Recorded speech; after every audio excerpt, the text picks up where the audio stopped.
ఒకవైపు సంక్రాంతి సంబరాలు ముగింపుకు వస్తూ ఉంటే ఆంధ్రప్రదేశ్లో మటుకు ఎన్డీఏ కూటమిలో ఉన్నటువంటి భిన్నమైన పక్షాలు, మరీ ముఖ్యంగా నాయకత్వం వహిస్తున్న తెలుగుదేశం పార్టీ, ప్రధాన భాగస్వామిగా ఉన్నటువంటి జనసేన, వీటికి సంబంధించి వాటి వ్యూహ ప్రతివ్యూహాలు ఒక రేంజ్కు చేరుకున్నాయేమో అని సందేహం కలుగుతుంది. ముఖ్యమంత్రి చంద్రబాబు నాయుడు, అలాగే ఆయన కుమారుడు, మంత్రి, తెలుగుదేశం ప్రధాన కార్యదర్శి, జాతీయ ప్రధాన కార్యదర్శి లోకేష్ వీళ్ళంతా నారావారిపల్లికి వెళ్ళారు. చంద్రబాబు నాయుడు తన రివాజు ప్రకారం ఆయన కాసేపు వేడుకల్లో పాల్గొన్న తర్వాత రకరకాల పథకాలు, చర్చలు వీటిలో మునిగి తేలాడు. అవన్నీ మీడియాలో కూడా వచ్చాయి. లోకేష్ విషయానికి వస్తే మటుకు వీటిని అందుకుంటూనే ఆయన తన పార్టీ వాళ్లకు సంకేతాలు ఇవ్వడము, సందేశం ఇవ్వడం అన్న దాని మీద కేంద్రీకరించినట్టు కనిపిస్తుంది. ఉదయం నుంచి మీడియాలో ప్రసారం అవుతున్న ఆయన వ్యాఖ్యలు చూస్తే ఆయన చెప్పకుండానే తమ పార్టీ యొక్క ప్రాధాన్యత, అలాగే తమ భవిష్యత్తు ఎలా ఉంటుంది, అలాగే తమ గురించి పాలనలో కొన్ని లోపిస్తున్నాయి, లేకపోతే ఒక విధంగా అసౌకర్యంగా అనీజీగా ఉన్నారు, ఇలాంటి అభిప్రాయాలకు గట్టి సమాధానం ఇవ్వాలని భావించినట్టు కనిపిస్తుంది. నిజంగా అయితే నిశ్శబ్దం ఛేదించాడు ఇట్లాంటివి కూడా చెప్తున్నారు. నిశ్శబ్దం ఛేదించడం కాదు, కానీ ఆయన అయితే నిశ్శబ్దం వీడి సూటిగా బయటకు వచ్చారు. అందులో చాలా ముఖ్యమైన అంశం పెద్దన్న పాత్ర వహించాలి, కూటమిలో మనం ప్రధాన శక్తిగా ఉన్నాం కాబట్టి పెద్దన్న పాత్ర వహించాలి అని చెప్పడం. నిస్సందేహంగా తెలుగుదేశం పార్టీకి ఉన్న స్థానాలతో పోలిస్తే జనసేనకు చాలా తక్కువ, బీజేపీకి అసలే తక్కువ. కేంద్రంలో బీజేపీ అధికారంలో ఉంది, కానీ రాష్ట్రంలో పూర్తిగా చంద్రబాబు నాయుడు ఆయన నాయకత్వం, దీని గురించి వేరే రెండో ప్రశ్న లేదు ఎన్డీఏలో. అయితే అదే సమయంలో పవన్ కళ్యాణ్ ఉప ముఖ్యమంత్రిగా, జనసేన అధినేతగా, అలాగే ఒక సామాజిక వర్గానికి చాలా ఇష్టమైన నాయకుడిగా దూసుకుపోతున్నప్పుడు చాలా విషయాల మీద ఆయన సూటిగా అభిప్రాయాలు చెప్తూ ఉన్నారు. కొన్ని సందర్భాల్లో రాజకీయంగా వ్యాఖ్యలు చేస్తున్నారు, కొన్నిసార్లు ఆ ఘటనా స్థలంలో ప్రత్యక్షం అవుతున్నారు. అలాగే ఇటీవల కాలంలో పాలనాపరమైన సమీక్షలు, లేకపోతే ఇన్వెస్టర్సు, లేకపోతే ఎన్విరాన్మెంట్, ఇట్లాంటి అంశాల్లో కూడా చాలా క్రియాశీలంగా ఉండటము, కొన్నిసార్లు వచ్చిన ఫిర్యాదులను అందుకోవడానికి రంగంలోకి వెళ్ళటం, ఇవన్నీ కూడా జరుగుతున్నాయి.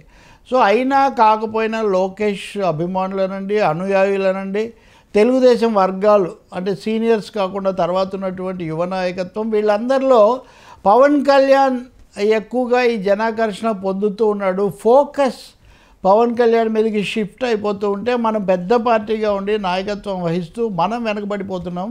అందులో చంద్రబాబు నాయుడు ఆయన వయస్సు, ఆయన సీనియారిటీ నుంచి ఆయనకు వచ్చిన సమస్య లేదు, కానీ యువ నాయకుడిగా, కాబోయే నాయకుడిగా రావాల్సినటువంటి లోకేష్ మీద ఉండాల్సిన ఫోకస్ పవన్ కళ్యాణ్ మీదకి వెళ్తుందన్నటువంటి ఒక సందేహము, కొన్ని విమర్శలు కూడా వస్తున్నాయి. ఆ మేరకు చాలా తీవ్రంగా మాట్లాడే వాళ్ళు కూడా ఉన్నారు. కానీ వీటన్నిటికీ జవాబు లోకేష్ చెప్పాడు అనుకోవాలి. దీన్ని ఎవరన్నా కోల్డ్ వార్ అనొచ్చు, లేకపోతే స్ట్రాటజీ వార్ అనొచ్చు, ఏదైనా కావచ్చు. కానీ పరిస్థితిని అయితే ఇది ప్రతిబింబిస్తుంది. మనం పెద్దన్న పాత్ర వహించాలి, నడిపించాలి, Telugu Desam is leading force, Telugu Desam కీలకమైంది అనే సందేశం ఆయన తప్పకుండా చెప్పారు. రెండోది రెడ్ బుక్.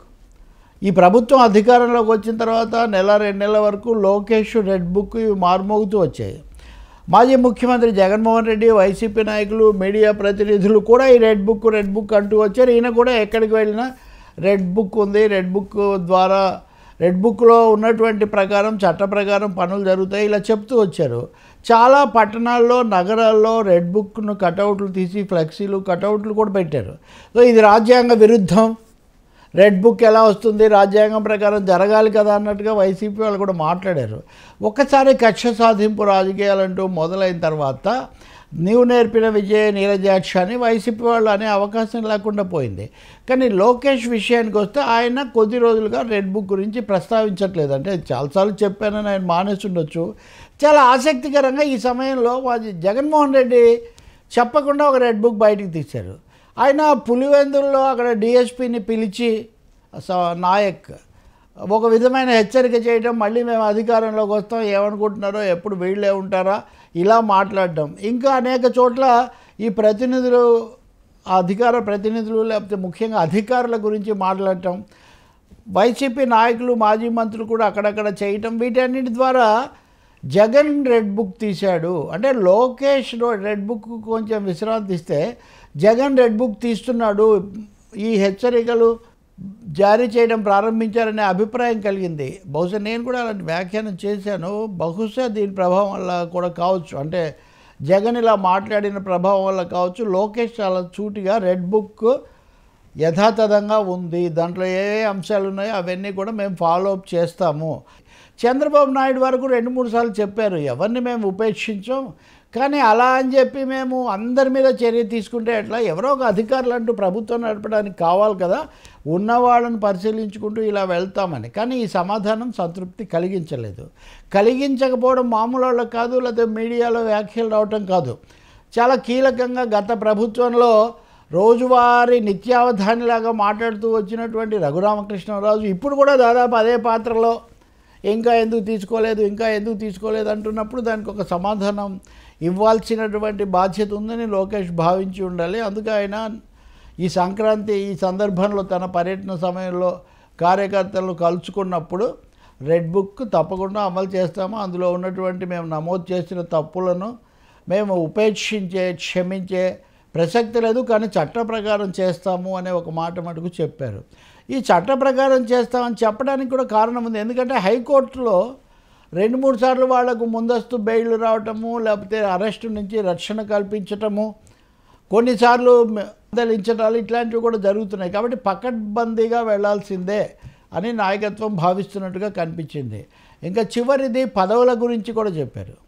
అంటే మొదటిది తెలుగుదేశం పెద్దన్న పాత్ర, రెండవది రెడ్ బుక్ ప్రకారం తప్పు చేసిన వాళ్ళ మీద లేకపోతే పార్టీ మీద కక్ష తీర్చుకున్న వాళ్ళ మీద చర్య తీసుకోవటం, మూడోది పదవులు, నామినేటెడ్ పదవులు ఇవి ఇంకా పూర్తి కావట్లేదు. అలాగే లోకేష్ పదవి ఏంటి, పవన్ కళ్యాణ్ ఉప ముఖ్యమంత్రిగా ఉన్నట్టే లోకేష్ను కూడా ఉప ముఖ్యమంత్రి చేయాలని బలమైన ఒత్తిడి వస్తుంది. చంద్రబాబు అయితే మటుకు ఇద్దరికి ఇస్తే దాని తూకం తగ్గుతుంది కాబట్టి ఒకరికే ఇవ్వాలనే అభిప్రాయంతో ఉన్నారు. అందుకనే పవన్ కళ్యాణ్కి ఇవ్వటమే కాకుండా ఆ గౌరవం అవన్నీ కూడా ఆయన కల్పిస్తున్నారు.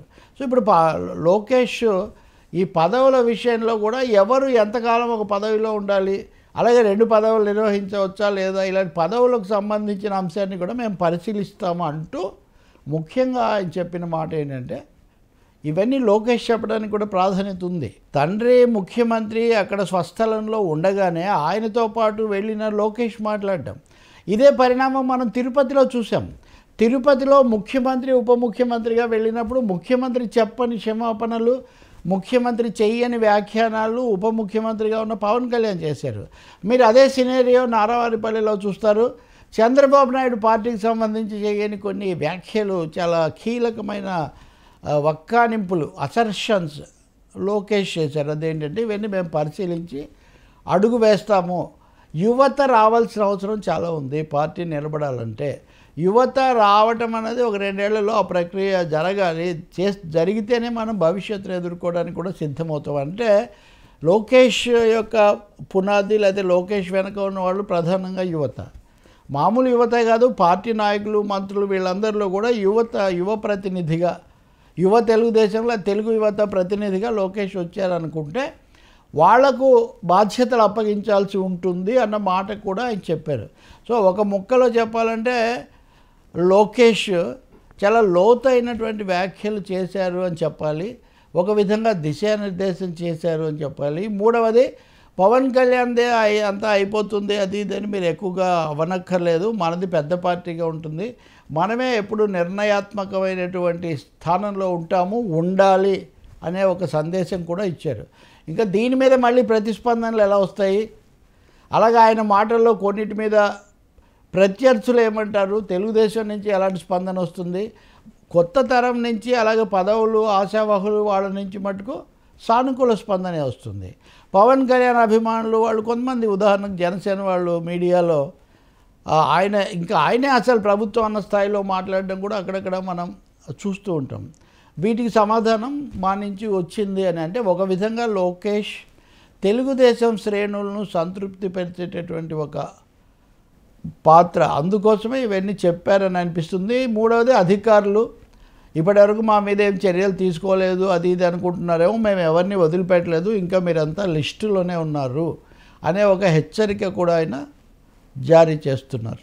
అలా ముఖ్యమంత్రి అక్కడ ఉండగానే చెప్పడం ద్వారా పార్టీలో తన మాటకు తన పాత్రకు ఉన్నటువంటి స్థానాన్ని కూడా ఆయన చెప్పకనే చెప్పారని మనం అర్థం చేసుకోవచ్చు.